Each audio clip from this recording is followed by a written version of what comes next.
শুভ সন্ধ্যা বন্ধুরা। আজ হলো 28 জুলাই মঙ্গলবার। আজকের সন্ধ্যার বিশেষ খবর হলো নিট আন্দোলনের আসামের সব মামলা প্রত্যাহারের নির্দেশ, মুক্তি পাচ্ছেন গ্রেপ্তার 13 জন। আজ অমরনাথ যাত্রার পুণ্যার্থীদের বাস দুর্ঘটনার শিকার, আহত 30। আমড়াঘাটে সুনাই নদীর ঘাট থেকে অজ্ঞাত পরিচয় মহিলার মরদেহ উদ্ধার। ডেডলাইন 22 সেপ্টেম্বর, শিলচরে পুরো ভোটের নির্দেশ হাইকোর্টের। মিছিলে AK-47 থেকে গুলি বিহারে, তুলপাড়, সাসপেন্ড পুলিশ কর্মী, উত্তাল সংসদ। নবম শ্রেণীর নিচের পড়ুয়াদের প্যারেডে অংশগ্রহণ না করার পরামর্শ জেলা শাসকের। শ্রীভূমিতে স্বাধীনতা দিবস পালনের প্রস্তুতি। উজান আসামে প্রলয়ঙ্কারী বন্যা সর্বশান্ত হয়েছে লক্ষ লক্ষ পরিবার। বদরুদ্দিন আজমল পারলেন, কিন্তু ত্রাণে দেখা নাই কোটিপতি মন্ত্রী বিধায়কের। হিলাড়ায় 1,11,00,000 টাকায় বিদ্যুৎ উপসংমণ্ডল কার্যালয়, ঘোষণা মুখ্যমন্ত্রীর। শ্রীগৌরী সুতারকান্দি সড়কের কাজ শুকনো মরশুমে, জাকারিয়াকে বললেন মুখ্যমন্ত্রী। এবং সর্বশেষ খবরটি হলো রাম মন্দির প্রণামী চুরিকাণ্ড, 2 সপ্তাহের মধ্যে রিপোর্ট চাইল সুপ্রিম কোর্ট। এবারে শুনুন বিস্তারিত খবর।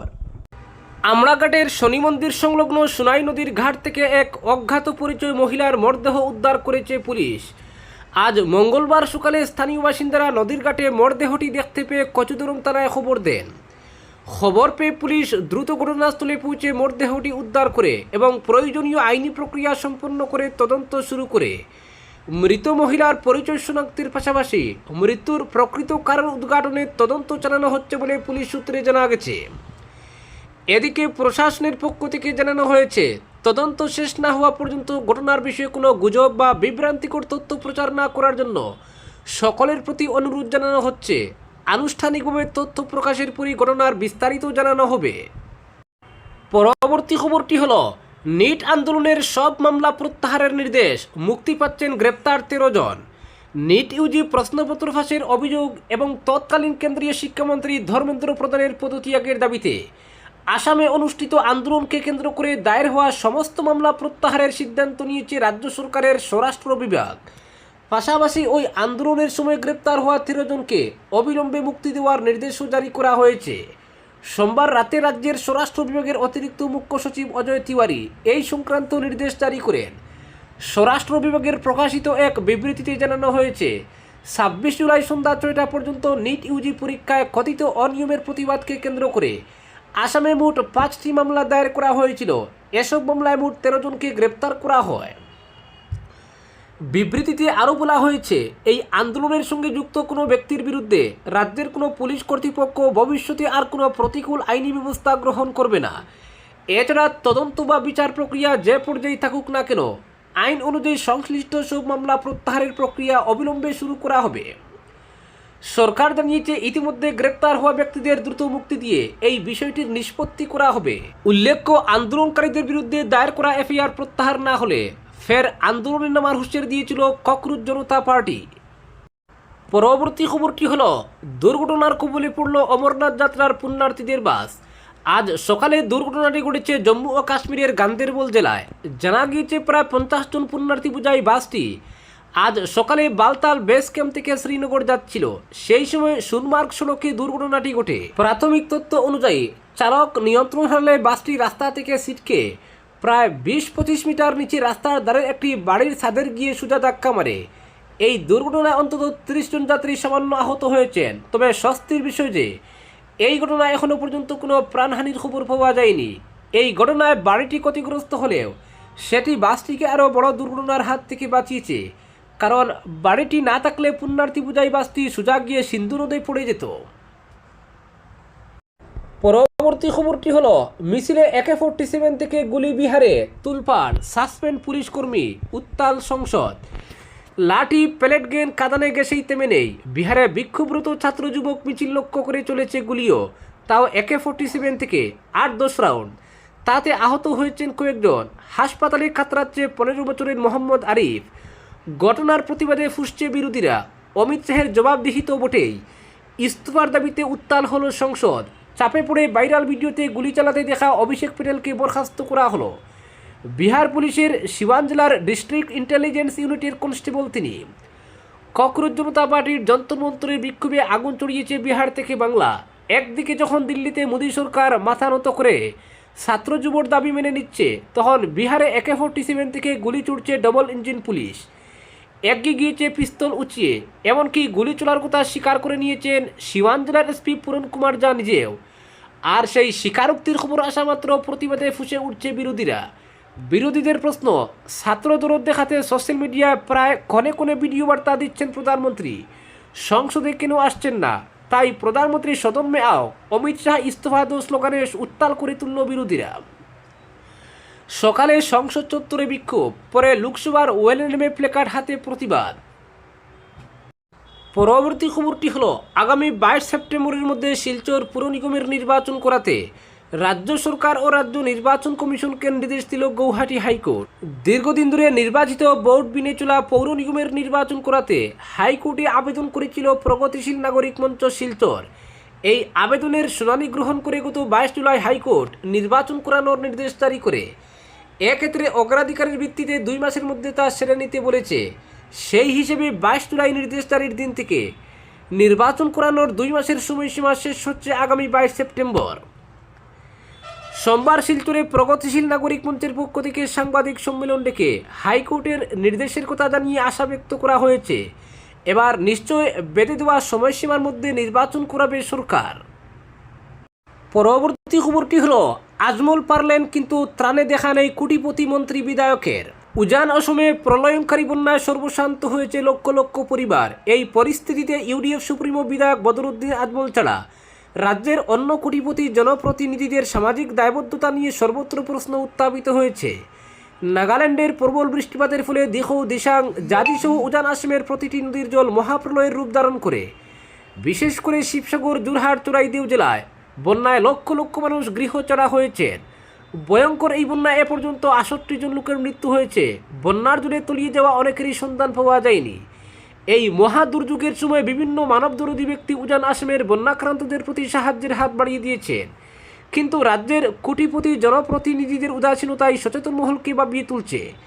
বন্যায় ক্ষতিগ্রস্ত শিবসাগর, নাজিরা, ডিমৌ, মাহমুরা, টিয়ক, সোনারি ইত্যাদি বিধানসভা কেন্দ্রের স্থানীয় কজন বিধায়ক ছাড়া উজান আসামের এই সংকটের সময় শাসক বিরোধী কোনো নেতার সাড়া পাওয়া যায়নি। তার বিপরীতে উজান আসামের এই ভয়ঙ্কর দুর্যোগের সময় ত্রাণকর্তা হিসেবে সামনে এসে দাঁড়ান বিন্নাকান্দির বিধায়ক বদরুদ্দিন আজমল। লক্ষণীয় বিষয় হচ্ছে, এবার বিধানসভা নির্বাচিত 126 জন বিধায়কের মধ্যে 107 জনই কোটিপতি। শতাংশের হিসেবে 85% বিধায়কই কোটিপতি। তাদের ঘোষিত মোট সম্পত্তির পরিমাণ হচ্ছে 1112 কোটি টাকা, অর্থাৎ প্রত্যেক বিধায়কের গড় সম্পত্তির পরিমাণ 8.82 কোটি টাকা। আরও তাৎপর্যপূর্ণ গণনা হলো, রাজ্যের 126 জন বিধায়কের মধ্যে 104 জনই তথাকথিত সনাতনী হিন্দু। এরপরও খিলঞ্জিয়া হিন্দু মুসলমানদের বসতিস্থল উজানের বন্যাক্রান্তদের সাহায্যের জন্য এগিয়ে আসেননি অধিকাংশ কোটিপতি বিধায়ক। অথচ এই সকল কোটিপতি বিধায়ক মাসে 1 লক্ষ টাকারও বেশি বেতন লাভ করে আসছেন। তবে বন্যার এই বিভীষিকাময় পরিস্থিতিতে কেবল ব্যতিক্রমী ভূমিকা পালন করতে দেখা যায় AIDF সভাপতি তথা বিধায়ক বদরুদ্দিন আজমলকে।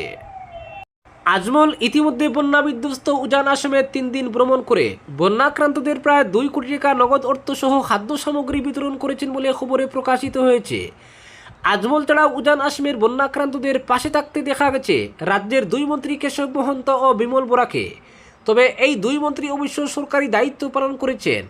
শাসক বিরোধী বাকি বিধায়ক তথা মন্ত্রীদের উজান আসামের নাগরিকদের প্রতি চরম অবহেলা নিয়ে সামাজিক মাধ্যমে সমালোচনার জ্বর ওঠার পর 2-1 বিধায়ককে সাহায্যের হাত বাড়িয়ে দিতে এগিয়ে আসতে দেখা গেছে।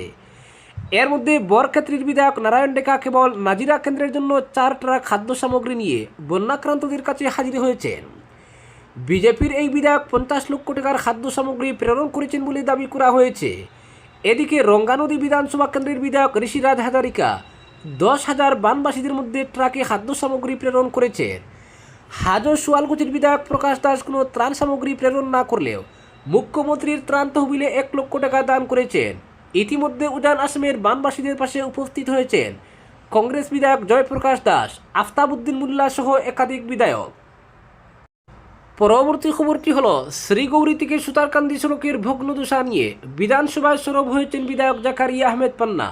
পাশাপাশি শ্রীভূমি জেলার বিভিন্ন সড়কের কাজের অগ্রগতি, নাবার্ড সহ একাধিক প্রকল্পের আওতায় জেলায় সড়কের কাজের অগ্রগতি ও গ্রামাঞ্চলের ছোট সড়কগুলোর পূর্ণাঙ্গ উন্নয়নে সরকারের কোনো বিশেষ পরিকল্পনা রয়েছে কিনা তাও জানতে চেয়েছেন তিনি। জাকারিয়ার একাধিক প্রশ্নের লিখিত জবাব দিয়েছেন বিভাগীয় মন্ত্রী ডক্টর হিমন্ত বিশ্ব শর্মা। জাকারিয়া জানান, জরাজীর্ণ অবস্থায় রয়েছে শ্রীগৌরী থেকে সুতারকান্দি পর্যন্ত জাতীয় সড়ক, অথচ এই সড়ক দিয়ে প্রতিদিন লক্ষাধিক মানুষ চলাফেরা করেন। এই সড়ক নিয়ে লোক নির্মাণ বিভাগের মন্ত্রী ডক্টর হিমন্ত বিশ্ব শর্মাকে লিখিত প্রশ্ন করেন জাকারিয়া। তিনি জানতে চান, শ্রীগৌরী থেকে সুতারকান্দি পর্যন্ত জাতীয় সড়কের কাজ শুকনো মরশুমে স্থায়ীভাবে সমাধান করা হবে কি। এর উত্তরে মুখ্যমন্ত্রী জানিয়েছেন, কাজটি NHIDCL-এর অধীনে রয়েছে, টেন্ডার ডাকা হয়েছে, খুব শীঘ্রই সড়কটির কাজ শুরু হবে। জাকারিয়ার আরও প্রশ্ন ছিল, শ্রীভূমি শহরে নিকাশি ব্যবস্থা না থাকায় জমাজলের সমস্যায় ভুগতে হচ্ছে মানুষকে, এই সমস্যার সমাধানে সরকার মাস্টার রেলেজ করবে কি। উত্তরে মুখ্যমন্ত্রী হিমন্ত বিশ্ব শর্মা নগর ও গৃহ উন্নয়ন বিভাগের অধীনে মাস্টার প্ল্যানের জল নিষ্কাশনের বিষয় সন্নিবিষ্ট করা হয়েছে বলে জানিয়েছেন। এছাড়া জাকারিয়ার বাকি প্রশ্নেরও তথ্যসহ জবাব দিয়েছেন মুখ্যমন্ত্রী তথা বিভাগীয় মন্ত্রী ডক্টর হিমন্ত বিশ্ব শর্মা। পরবর্তী খবরটি হলো, অযোধ্যার রাম মন্দিরে অনুদান চুরির তদন্ত করতে SIT গঠন করেছে উত্তরপ্রদেশ সরকার। এবার ওই তদন্ত কমিটিকে আগামী 2 সপ্তাহের মধ্যে রিপোর্ট দিতে বলল সুপ্রিম কোর্ট। একই সঙ্গে প্রধান বিচারপতি সূর্যকান্ত মন্তব্য করলেন, তদন্তের স্বচ্ছতা নিশ্চিত করার জন্য প্রয়োজনীয় সব পদক্ষেপ করা হবে। আমরা ঘটনাটির গুণগত তদন্ত করছি। তিনি আরও জানান, সঠিক, নিরপেক্ষ, দ্রুত তদন্ত শেষ করার বিষয়ে জোর দিচ্ছে সর্বোচ্চ আদালত। শুনানিতে সলিসিটর জেনারেল তুষার মেহতা আদালতকে জানান, IGP কিরণ এসের নেতৃত্বে 4 সদস্যের বিশেষ তদন্তকারী দল গঠিত হয়েছে। একজন DIG পদমর্যাদার আধিকারিক, একজন SP পদমর্যাদার আধিকারিক এবং একজন অতিরিক্ত পুলিশ সুপার কমিটিতে রয়েছেন। তারাই তদন্ত চালাচ্ছেন। একথা জানার পর সুপ্রিম কোর্ট কমিটিতে আরও একজন ফরেনসিক নিরীক্ষককে যুক্ত করার পরামর্শ দেয়। উত্তরপ্রদেশ সরকারের তরফে সর্বোচ্চ আদালতের এই পরামর্শ মেনে নিয়েছেন তুষার মেহতা। একই সঙ্গে আগামী 2 সপ্তাহের মধ্যে অযোধ্যার রাম মন্দিরে অনুদান চুরির তদন্তের রিপোর্ট তলব করেছে প্রধান বিচারপতির বেঞ্চ। রাম মন্দিরে অনুদান চুরির ঘটনায় সুপ্রিম কোর্টে 3টি আবেদন করা হয়েছে। এর মধ্যে রয়েছে রাম জন্মভূমি তীর্থক্ষেত্র ট্রাস্টের আর্থিক লেনদেনের CAG অডিট, নিরপেক্ষ CBI তদন্ত, এছাড়াও ফরেনসিক অডিট এবং ব্যাংক UPI ও ডিজিটাল নথি সংরক্ষণের নির্দেশ চাওয়া হয়েছে। শ্রী রাম জন্মভূমি তীর্থক্ষেত্র ট্রাস্ট পুনর্গঠনের দাবি জানিয়ে সুপ্রিম কোর্টের দ্বারস্থ হয়েছে নির্মোহী আখড়াও। সংগঠনের তরফে মামলা করেছেন মহন্ত রাজা রামচন্দ্রাচার্য, অতীত গুরু রঘুনাথ দাস। ট্রাস্টের গঠন কাঠামো এবং কার্যপ্রণালী নিয়ে প্রশ্ন তোলা হয়েছে। উল্লেখ্য, অযোধ্যার রাম মন্দিরে 3000 কোটি টাকার চুরিতে প্রশ্নের মুখে শ্রী রাম জন্মভূমি তীর্থক্ষেত্র ট্রাস্টের সদস্যরা। এই পরিস্থিতিতে বিতর্ক সামাল দেওয়ার চেষ্টা করছে উত্তরপ্রদেশ সরকার। দ্রুত গঠিত হয়েছে SIT, তবে তারা এখনও চূড়ান্ত রিপোর্ট দেয়নি।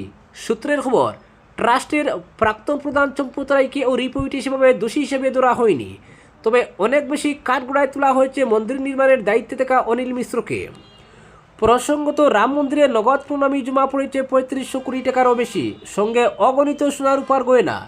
এই ধনরাশির একটা বড় অংশের কোনো হদিশ মিলছে না। নগদ টাকা এবং গয়নার পাশাপাশি মন্দিরের হেফাজত থেকে গায়েব দানে পাওয়া রূপোর তৈরি ভূসুণ্ডির কাকো। আজকের বিশেষ সংবাদ এখানেই সমাপ্ত।